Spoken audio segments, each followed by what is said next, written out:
Hello dear friends, welcome to my new video. म राजकुमार साहानी आज फेरि पनि म न्यू भिडियो लिएर आइसकेको छु। आज भनेको हरेकचोटि म्याथ ओपिटी म्याथ होइन, आज भनेको साइन्स लिएर आइसकेको छु। एउटा हाम्रो प्राइम मोड भन्ने नेमको स्टुडेन्टले कमेन्ट गर्नुभएको थियो, सर साइन्सको पनि भिडियो लिएर आउनुहोस्। सो म लिएर आइसकेको छु। अब भन्नेमा तपाईँहरूले यसको बारेमा सिकाउन गएको छु है त। अब साइन्समा हामीले आज पढाउनु भएको दिएको छ लाइट। लाइटमा हामीले मिरर थाहै छ, दुईवटा हुन्छ, एउटा के हुन्छ कन्केभ, एउटा के हुन्छ कन्भेक्स, जसमा यो भित्रबाट यसै सर्कुलर मोडमा काएको हुन्छ अनि खाल्टो परेको हुन्छ भने हामी त्यसले कुन मिरर भन्छ, त्यसलाई भन्छौँ कन्केभ मिरर। अनि जसमा के हुन्छ बिचमा यसो फुलेको हुन्छ नि कि अब आँखा जस्तो सेपमा है, हामी त्यसले के भन्छौँ कन्भेक्स मिरर। अनि हामीले यो लेसनमा त मेनली गर्नुपर्ने के हुन्छ, रेड डायग्राम ड्रा गर्नुपर्ने हुन्छ, जसमा रेड डायग्राम भनेको एउटा कन्केभ बन्छ भने अर्को कसको भन्छ कन्भेक्सको भन्छ। सो कन्केभमा कसरी बन्छ त्यसको बारेमा है पढ्न गएको छौँ है त।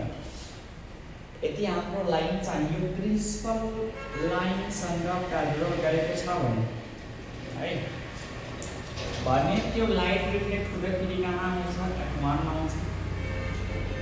यसले त्यो आउँछ रिफ्लेक्ट, जसले हामी के भन्छौँ फोकस भन्छौँ।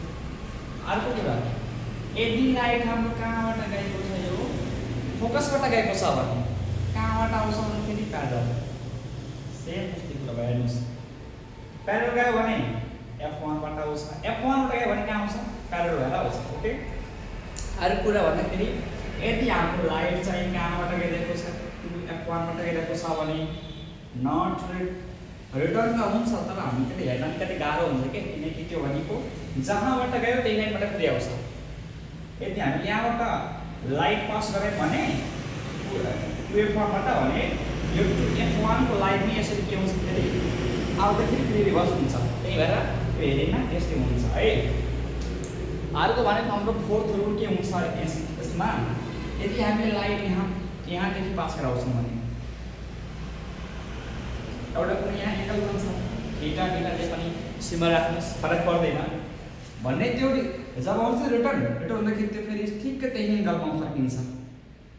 यदि हामीले यहाँ 30 डिग्रीको यदि हामीले एङ्गलमा यहाँ लाइटलाई पास गरायौँ भने यहाँ पनि के हुन्छ 30 डिग्रीमा एङ्गल चाहिँ तल आएर रिफ्लेक्ट हुन्छ, बुझ्नुभयो नि। जति एङ्गलमा पास हुन्छ त्यहीसँग हाम्रो के हुन्छ रिफ्लेक्ट पनि हुन्छ। सो चाहिँ यो हाम्रो 4बाट के गएको थियो कन्केभ मिररको। अब हामी गइरहेको छौँ के भन्दाखेरि कन्भेक्स मिररमा। यो भनेको भेरी भेरी इम्पोर्टेन्ट रहेको छ, जुन चाहिँ हामी इक्जाममा हेर्न सक्छौँ होइन, अहिलेकै छ। सो गाह्रो त छैन, गाह्रो तपाईँले मात्र गाह्रो भइहाल्छ कि, गाह्रो नमान्नुहोस्, यतै बिर्छ। हेर्नुहोस्, यदि हाम्रो लाइट चाहिँ यो लाइन जुन छ प्रिन्सिपल लाइन यसको प्यारललदेखि जान्छ भने यसरी यससँग प्यारलल गयो भने कहाँदेखि हाम्रो यो हुन्छ भन्दाखेरि प्लस F1बाट जान्छ, बुझ्नुभयो। यही त रुल हो, यो गयो प्यारलल भने F1बाट, यहाँ पनि के हुन्छ F1बाट कहाँ सरी F2बाट हुन्छ, यो अर्कोतिर ठिक छ नि। किनकि यसमा यति होस् न कि कहाँ छ अगाडि जान्छ, त्यो क्लियर। अब अर्को कुरा हामीले के बुझ्नु पऱ्यो भन्दाखेरि यदि हामीले लाइटलाई रिफ्लेक्ट गराइदिएकोबाट F1बाट भने के हुन्छ, अब जान्छ यससँगै प्यारलल भएर आएको छ F1बाट फोकस गरेदेखि फेरि कहाँ छ प्यारलल जान्छ। प्यारलल भयो F1 भयो के हुन्छ प्यारलल, बुझ्नुहोस् है। यति कुरा बुझ्यो तपाईँले क्लियर हुन्छ। अनि अरूहरू चाहिँ के अब केसमा गर्नुपर्ने छैन। अब हामीले एउटा अझै गर्नुपर्ने कुरा के छ भन्दाखेरि तेस्रो रुलमा हाम्रो फर्स्टमा के भयो प्यारलल गयो F1मा कट्छ, अनि F1मा कटेर गयो भने के हुन्छ प्यारलल जान्छ। अब हाम्रो यदि सेन्टरदेखि लाइट गयो भने यो जान्छ कहाँ जान्छ, यो तल जान्छ, तर यो जान्छ सिधै।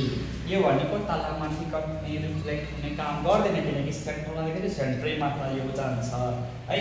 अब तपाईँले यो कन्केभको रुल्सहरू 1 2 3 4 अनि कन्भेक्स रुलहरू 1 2 3 मा कुनै पनि डाउट हुन्छ भने अवश्य नै कमेन्ट बक्समा आफ्नो कमेन्ट छोड्नु होला, त्यसको म रिप्लाई अवश्य नै दिनेछु र हामीले अब आउने भिडियोमा यो मिररबाट आएको क्वेसनहरू जति पनि हुन्छ हामी सल्भ गरेर ल्याउनेछौँ भन्नाले म सल्भ गरेर ल्याउनेछु एकदम इजी भन्दै प्रशस्तै बुझाउनेछु।